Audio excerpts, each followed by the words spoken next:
नमस्ते साथियों, आप सभी का टेक्निकल गिरी बाबा यूट्यूब चैनल पर फिर से एक बार स्वागत है। मैं राजू कुमार गिरी। आज के इस वीडियो में मैं आप लोगों को बताने वाला हूं कि आप घर बैठे अपने मोबाइल से खुद का ई श्रम कार्ड कैसे बनाएंगे। इस वीडियो को आप देखने के बाद अपना ई श्रम कार्ड बहुत ही आसानी से बना सकते हैं, क्योंकि इस वीडियो में मैं आपको स्टेप बाय स्टेप बताने वाला हूं कि ई श्रम कार्ड कैसे बनाया जाता है। तो वीडियो को कंप्लीट देखिए और मेरे चैनल पर पहली बार आए हैं तो चैनल को सब्सक्राइब करने के साथ ही वीडियो को जरूर लाइक कर दे। अगर आप मेरे वीडियो को फेसबुक पेज पर देख रहे हैं तो पेज को फॉलो करना ना भूलें। चलिए अपना वीडियो शुरू करते हैं।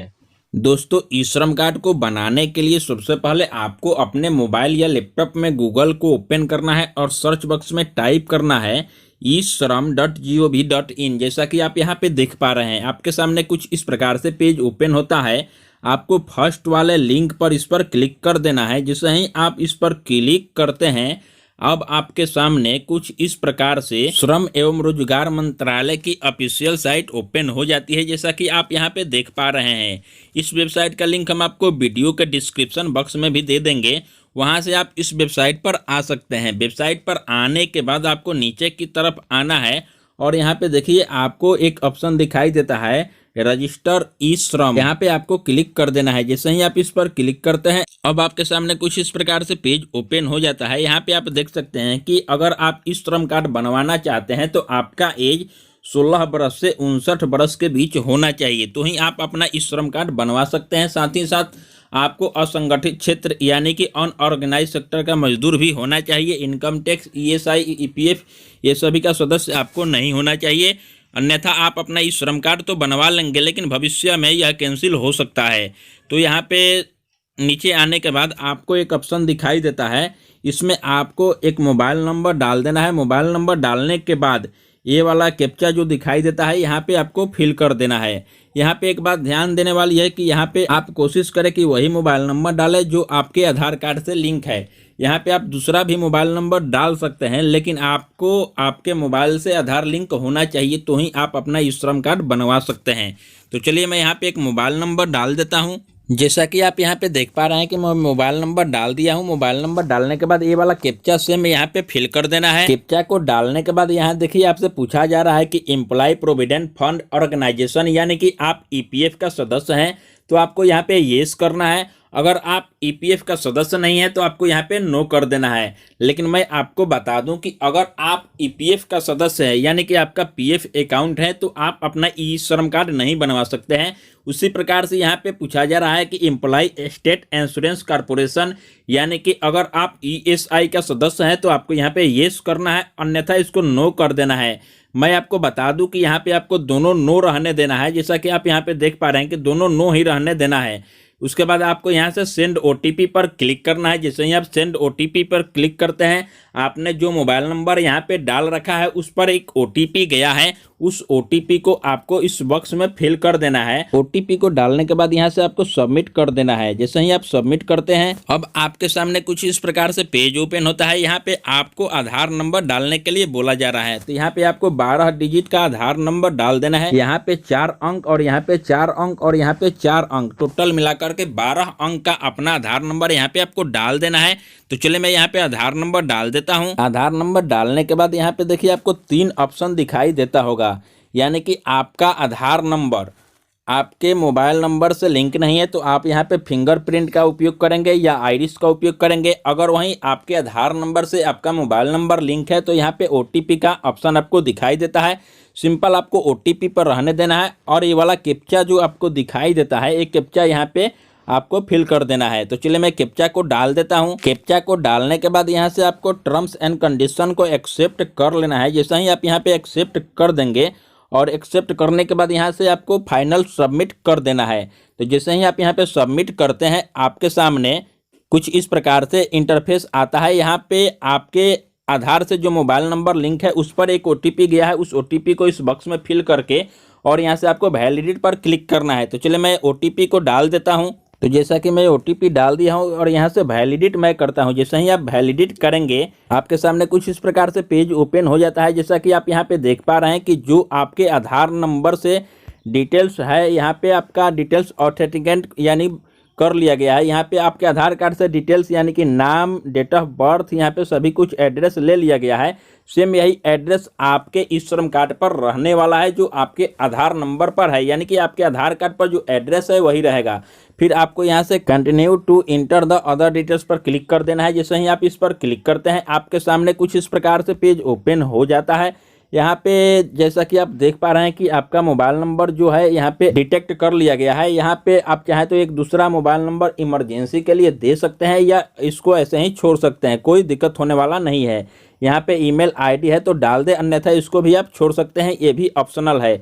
यहाँ पे आपको मैरिटल स्टेटस यानी कि विवाहिक स्थिति को आपको सिलेक्ट कर लेना है कि आप विवाहित है या अविवाहित, यानी कि आप मैरिड हैं तो आपको मैरिड को सिलेक्ट करना है। अगर आप अनमैरिड है, विडो है, जो भी आप यहाँ से हैं इसको सिलेक्ट कर ले। तो मैं यहाँ से मैरिड को सिलेक्ट कर लेता हूँ। यहाँ पे फादर का नाम पूछा जा रहा है तो यहाँ पे आपको फादर का नाम डाल देना है जो भी आपके आधार कार्ड पर है। फादर का नाम डालने के बाद यहाँ से सोशल कैटेगरी को यानी कि आपको सामाजिक वर्ग को सिलेक्ट करना है कि आप एससी हैं, एसटी हैं, ओबीसी हैं, जनरल हैं, जो भी आप यहाँ से हैं इसको सिलेक्ट कर लें। तो मैं यहाँ से सिलेक्ट कर देता हूँ। तो यहाँ से आपको ब्लड ग्रुप है तो आप यहाँ से ब्लड ग्रुप अपना दे सकते हैं, नहीं है तो इसको आप ऐसे ही छोड़ सकते हैं, कोई दिक्कत होने वाला नहीं, ये भी ऑप्शनल है।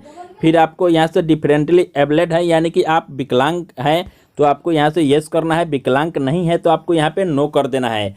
तो जैसे ही आप यहाँ पे येस करेंगे तो आप कहाँ से विकलांग है, बॉडी के किस पार्ट से आप विकलांग है, इसको आपको यहाँ से सिलेक्ट करना होगा। तो मैं यहाँ से नो कर देता हूँ। नो करने के बाद आपको नीचे की तरफ आना है और यहाँ पे आपको ध्यान देने वाली बात है कि नॉमिनी डिटेल्स आपको यहाँ पे फिल करना होगा। तो नॉमिनी डिटेल्स में यहाँ पे नॉमिनी का नाम डाल देना होगा। तो चलिए मैं यहाँ पे नाम डाल देता हूँ। यहाँ पे नॉमिनी का नाम डालने के बाद यहाँ पे नॉमिनी का डेट ऑफ बर्थ को डाल देना होगा। यहाँ पे नॉमिनी का डेट ऑफ बर्थ को डालने के बाद यहाँ से नॉमिनी का जेंडर को सिलेक्ट कर लेना होगा, मेल फीमेल जो भी है यहाँ से सिलेक्ट कर लें। देन यहाँ पे रिलेशन विथ यू यानी कि नॉमिनी का रिलेशन इस श्रम कार्ड धारी के साथ में क्या है, तो यहाँ पे मैं सिलेक्ट कर देता हूँ। यहाँ पे जो भी है वाइफ है, डॉटर है, मदर है, ग्रैंडफादर है, यानी कि जो भी है यहाँ से आपको सिलेक्ट कर लेना होगा। तो मैं यहाँ से रिलेशन को भी सिलेक्ट कर लिया और उसके बाद यहाँ से आपको सेव एंड कंटिन्यू पर क्लिक कर देना है। जैसे ही आप सेव एंड कंटिन्यू पर क्लिक करते हैं फिर से आपको यहाँ पे एड्रेस को फिल करना होगा। एड्रेस को भरने के लिए यहाँ से आपको स्टेट को सबसे पहले सिलेक्ट करना होगा। भारत के यहाँ पे सभी स्टेट देखने को मिल जाता है, जो भी स्टेट से आप बिलोंग करते हैं आप अपना स्टेट को यहाँ से सिलेक्ट कर लें। तो मैं बिहार से हूँ तो बिहार को सिलेक्ट कर दिया। देन यहाँ से आपको डिस्ट्रिक्ट को सिलेक्ट करना है, जो भी आपका डिस्ट्रिक्ट है यहाँ से सिलेक्ट कर लें। तो मैं यहाँ से डिस्ट्रिक्ट को भी सिलेक्ट कर दिया। फिर यहाँ से आपको स्टेट आईडी है तो डाल दें, अन्यथा इसको आप छोड़ सकते हैं, कोई दिक्कत होने वाली नहीं है, ये भी ऑप्शनल है। फिर आपको नीचे की तरफ आना है और यहाँ पे आपसे पूछा जा रहा है कि करेंट एड्रेस, यानी कि आप अर्बन क्षेत्र यानी कि शहरी क्षेत्र में रहते हैं तो आपको यहाँ से अर्बन को सिलेक्ट करना होगा। अगर आप ग्रामीण क्षेत्र से बिलोंग करते हैं यानी कि ग्रामीण गांव में रहते हैं तो आपको यहाँ से रूरल को सिलेक्ट करना होगा। तो मैं गांव से हूँ तो गांव को सिलेक्ट कर दिया। यहाँ से आपको हाउस नंबर डाल देना है, यानी कि अपने गांव का नाम यहाँ पे डाल दें और हाउस नंबर है तो यहाँ पे डाल दें, अन्यथा इसको आप छोड़ सकते हैं। यहाँ पे केवल आपको गाँव का नाम डाल देना है। अगर हाउस नंबर है तो डाल दें। यहाँ पे आपको लोकेलिटी पूछा जा रहा है तो इसको आप छोड़ सकते हैं। यहाँ पे आपको स्टेट को सिलेक्ट कर लेना है, जो भी स्टेट से आप हैं इसको सिलेक्ट कर लें। फिर यहाँ से आपको अपना डिस्ट्रिक्ट को सिलेक्ट कर देना है, जो भी आपका डिस्ट्रिक्ट है यहाँ से सिलेक्ट कर दे। डिस्ट्रिक्ट को सिलेक्ट करने के बाद यहाँ से सब डिस्ट्रिक्ट को आप चाहें तो सिलेक्ट कर सकते हैं या इसको ऐसे ही भी छोड़ सकते हैं। यहाँ से आपको अपने गांव का पिन कोड को डाल देना है। तो यहाँ पे चलिए मैं पिन कोड को डाल दिया। पिन कोड को डालने के बाद आपको नीचे की तरफ आना है और यहाँ पे देखिए स्टेइंग एट करेंट लोकेशन पूछा जा रहा है कि आप इस एड्रेस पर कितने दिन से रह रहे हैं, यानी कि आपका जो घर है इस एड्रेस पर कितने दिन से है। तो आपको यहाँ से ईयर को सिलेक्ट कर लेना है। अगर आप यहाँ पे परमानेंटली रहते हैं तो मोर देन 25 ईयर आपको यहाँ पर सिलेक्ट कर देना है। जितने भी दिन से आप रहते हैं उसको यहाँ पे आपको सिलेक्ट करने के बाद यहाँ से सेव एंड कंटिन्यू पर आपको क्लिक कर देना है। जैसे ही सेव एंड कंटिन्यू पर क्लिक करते हैं यहाँ से आपको एजुकेशनल डिटेल्स को फिल करना होगा। यहाँ पे आपसे पूछा जा रहा है कि आप कितने तक पढ़ाई की हैं, तो यहाँ पे आपको सिलेक्ट करना होगा। यहाँ पे primary, middle, secondary, higher secondary जो भी है, ग्रेजुएट, डिप्लोमा जो भी है, यहाँ पे सभी कुछ डिग्री दिया गया है।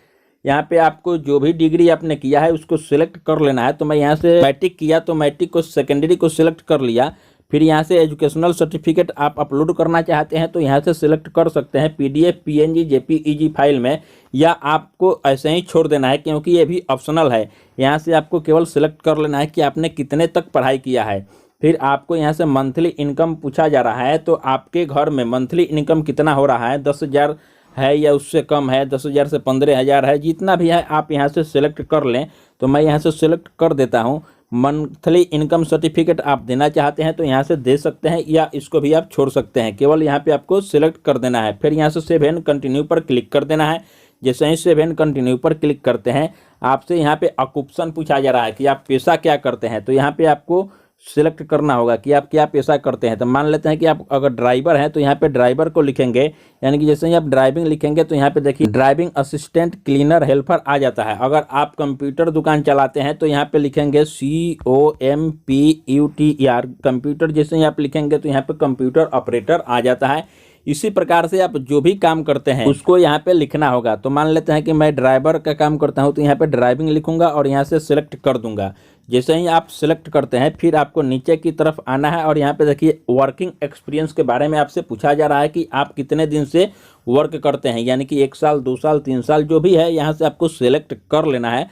तो मैं यहाँ से सिलेक्ट कर देता हूँ। सिलेक्ट करने के बाद यहाँ से आप चाहें तो सेकेंडरी ऑक्यूपेशन को दे सकते हैं, इसको आप छोड़ भी सकते हैं, कोई दिक्कत होने वाला नहीं है। फिर आपको नीचे की तरफ आना है और यहाँ पे सेव एंड कंटिन्यू पर आपको क्लिक कर देना है। जैसे ही सेव एंड कंटिन्यू पर आप क्लिक करते हैं, आपको यहाँ पे बैंक अकाउंट का डिटेल्स देना है। अगर आपका बैंक अकाउंट आधार कार्ड से लिंक है तो आपको यहाँ पे ऑटोमेटिक शो कर देगा कि आपका आधार कार्ड किस बैंक से लिंक है। अगर आप चाहते हैं कि दूसरा अकाउंट डालना, तो आपको यहाँ पे देखिए रजिस्टर विथ बैंक अकाउंट, आपको यहाँ पे येस कर देना है।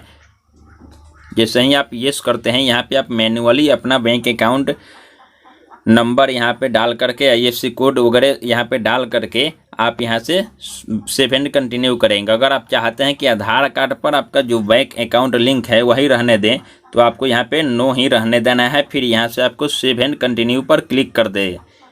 जैसे ही सेव एंड कंटिन्यू पर क्लिक करते हैं, आपके सामने इस प्रकार से प्रीव्यूज डिक्लेरेशन फॉर्म आपको देखने को मिल जाता है। आप यहाँ पे देख सकते हैं आपके आधार कार्ड का डिटेल्स यहाँ पे रहता है। फिर यहाँ पे आपके पर्सनल डिटेल्स जो आपने भरा है इस प्रकार से रहता है। अगर आप यहाँ से कुछ बदलना चाहते हैं, आप इसको अच्छी तरह से देख लें। जो बदलना चाहते हैं आप यहाँ से एक्साइट कर सकते हैं, या फिर अगर आपने सही डाला है तो फिर यहाँ से आपको आई एग्री पर टिक कर देना है। और यहाँ पे आपको श्योर कर लेना है कि I am not member ESI या EPF सदस्य। यहाँ पे I am not a income tax payer, मैं इनकम टैक्स भी नहीं भरता हूँ। यहाँ पे आपको भर करके यहाँ पे टिक कर देना है। फिर यहाँ पे देखिए यहाँ से सबमिट का ऑप्शन मिलता है। जैसे ही आप इस पर सबमिट करते हैं, फिर आपके मोबाइल नंबर पर एक OTP आता है। उस OTP को यहाँ पे डाल देना है। फिर यहाँ से वेरीफाई कर देना है। तो चलिए मेरा OTP आ गया है। अगर OTP नहीं आता है तो आप यहाँ से रिसेंट OTP पर क्लिक कर सकते हैं। फिर OTP डालने के बाद यहाँ से आपको वेरीफाई कर देना है। जैसे ही आप वेरीफाई करते हैं, OTP वेरीफाई करने के बाद यहाँ से आपको फाइनल सबमिट कर देना है। जैसे ही आप फाइनल सबमिट करते हैं, आपके सामने कुछ इस प्रकार से पेज ओपन हो जाता है। यहाँ पे इवेंट कार्ड आपको दिखाई दे देता है। यहाँ पे आप देख सकते हैं कि आपका ई श्रम कार्ड बनकर के रेडी हो गया है। यहाँ पे आपका नाम सभी कुछ यहाँ पे शो करता है। इस प्रकार से कुछ कार्ड आपको दिखाई देता है। आप यहाँ पे देख सकते हैं इस प्रकार से कार्ड आपको दिखाई देता है। यहाँ से आप चाहे तो अपने कार्ड को देख सकते हैं। यहाँ से कंप्लीट रजिस्ट्रेशन कर सकते हैं यहाँ से, या फिर आप अगर चाहते हैं कि अपना कार्ड डाउनलोड करना, तो आप यहाँ से अपना डाउनलोड इवेंट कार्ड पर क्लिक करके यहाँ से आप अपना कार्ड को डाउनलोड कर सकते हैं। तो साथियों, जैसा कि आपने देखा कि मैंने आप लोगों को बता दिया कि ई श्रम कार्ड आप घर बैठे अपने मोबाइल से कैसे बनाएंगे। आई होप हमने जो भी आपको जानकारी दिया, इस वीडियो को देखने के बाद आप अपना ई श्रम कार्ड बना सकते हैं। ई श्रम कार्ड से रिलेटेड कोई भी आपके मन में क्वेश्चन हो तो कमेंट सेक्शन के माध्यम से आप हमसे पूछ सकते हैं। चलिए मिलेंगे एक नए वीडियो के साथ। तब तक के लिए आप सभी का वीडियो देखने के लिए बहुत बहुत नमस्कार।